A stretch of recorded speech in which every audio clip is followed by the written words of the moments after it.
विभीषण और श्री सुग्रीव जी बोले, हनुमान क्या हुआ, तुम ये मोतियों को तोड़ क्यों रहे हो? जो माता जानकी दी है, जानकी दी है। श्री हनुमान जी कहने लगे कि भाई सुग्रीव, हम ना इस मोती में राम ढूंढ रहे हैं। यदि राम होंगे इसमें तो हमारे काम के होंगे, यदि राम नहीं होंगे तो हमारे काम के नहीं है। तो उन्होंने कहा, विभीषण कहने लगे क्या तुम्हारे मन में राम है? हनुमान जी कहने लगे कि मेरे मन में राम नहीं ना, तो मैं भी किसी काम का नहीं। वो कथा सब जानते हैं कि हनुमान देखे नहीं रत्नों में रघुवीर, हनुमान देखे नहीं रत्नों में रघुवीर। फिर क्या किया? सीताराम दिखा दिया सीना अपना जी। तो बजरंग बाला की वही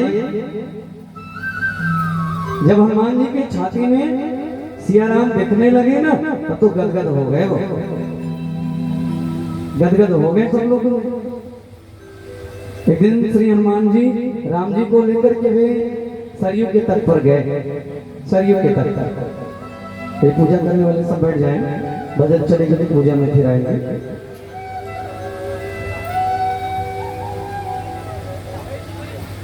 सरयू के तट पर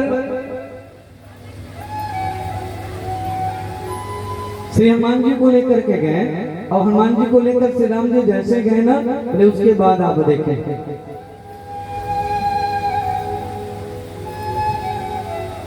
उन्होंने कहा कि हनुमान, अब मेरा लीला भी यहाँ से ना समाप्त होने वाली है।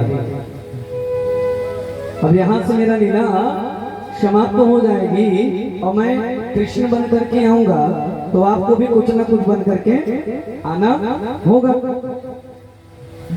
मुस्कुराने लगे श्री हनुमान जी, कहने लगे प्रभु उस युग में मेरा क्या काम? राम जी हृदय से लगाए और कहने लगे, हनुमान जिस प्रकार राम के बिना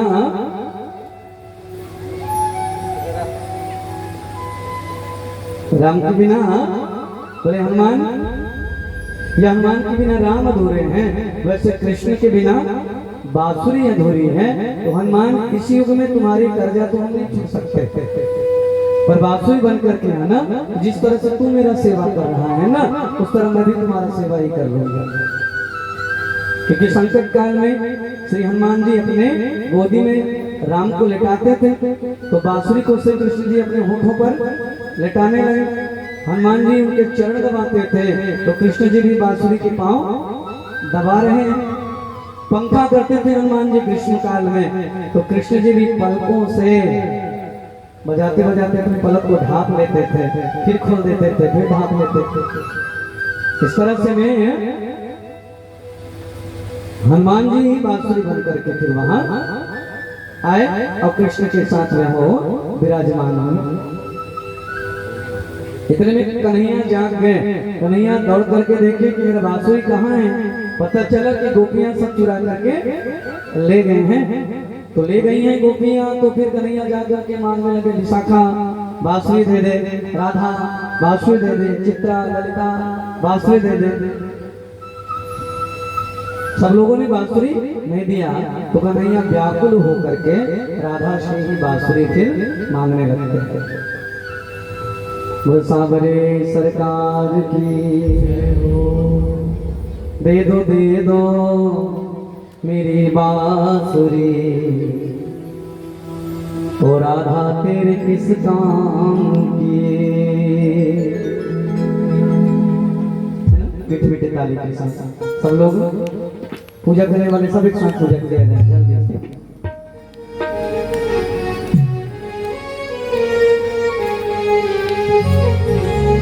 बुढ़वा के बिहारी लाल की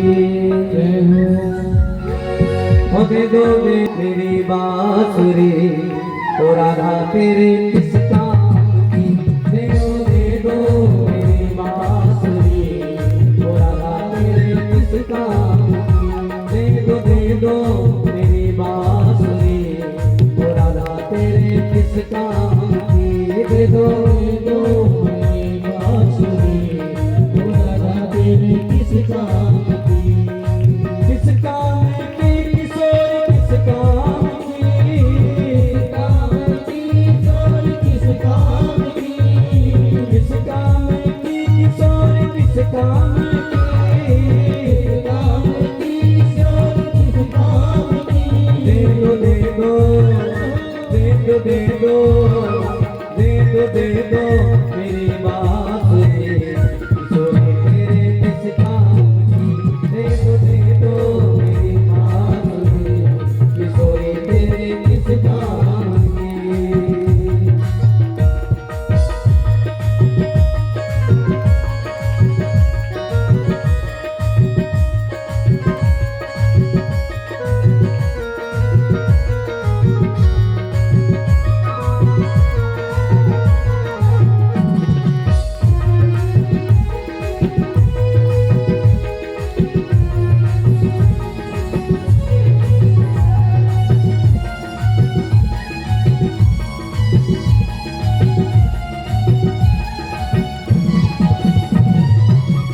ना सोने की ना चांदी की ना सोने की ना चांदी की ना सोने की ना चांदी की ना सोने की ना चांदी की ना सोने की ना चांदी की ना सोने की ना चांदी की ना सोने की ना चांदी की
किस काम की, किशोरी तेरे किस काम की, किशोरी तेरे किस काम की, किशोरी तेरे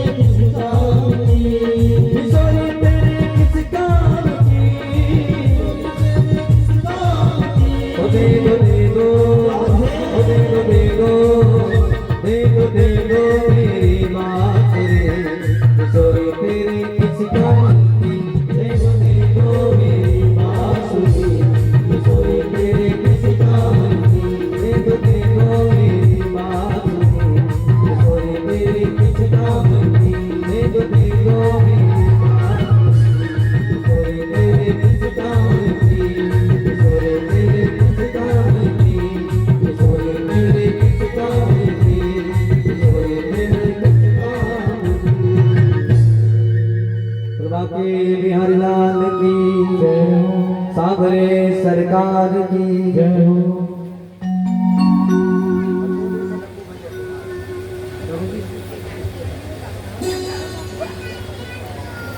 श्री राधा हरिओम। बड़े भाव से आचार्य शिवदेव जी फिर आगे की कथा भगवान कृष्ण के अब धीरे धीरे उम्र भी बढ़ता गया। कंस ने फिर से सभा उन्होंने लगाया और सभा लगा करके कहने लगे कि अब कौन जाए अब कृष्ण को मारने, ये बताओ। सभी राक्षस कहने लगे कि कंस महाराज आप तो जितने भी राक्षस भेजे उन समस्त राक्षसों ने अपने प्राण वहां लुटा करके आए जो कृष्ण को मारने गए। बिल्कुल भी अब हम नहीं जाने वाले। तो उन्होंने कहा कोई तो होगा ना जो जाएगा, अब जाओ और जा करके उन्हें आप समाप्त कर करके आओ। बड़े भाव से श्री कृष्ण को मारने के लिए कहा जाए कि कंस ने फिर से योजना बनाई और उन्होंने कहा कि आप जाइए। तो किसको भेजे? एक केसी नामक घोड़े को उन्होंने भेजा। केसी नामक घोड़ा, नाम तक केसी, और इतना भयंकर वो दिखता था। जब चलता था ना तो टापू की आवाज ऐसा लग रहा था कि यमराज के चाबुक चल रहा हो। और जो गले में जो बड़े बड़े बाल थे ना ऐसे उड़ रहे थे जैसे कि यमराज स्वयं आ रहा हो पंखों वाला। ऐसा कैसी कुकंस प्रहिता खोरो मही महाहयो। ऐसा लग रहा था कि मानो महान वेग वाला ये घोड़ा टापू से धरती विदीर्ण होता था, वो हिल जाता था धरती उनके टापू के आवाज से। कंस ने कहा जाओ और जाकर के उन्हें आप समाप्त करो। केसी नामक घोड़ा भी तैयार हो गया। ये कंस बड़ा विचित्र है। अभी तक जितने राक्षस भेजे कोई राक्षस लौट करके नहीं आए, तो समझ जाना चाहिए ना कि मेरे हाथ से ही निकल चुके हैं। तो 6 दिन के थे कन्हैया तो पूतना को भेज दिए, 90 दिन के थे तो तृणाव्रत को,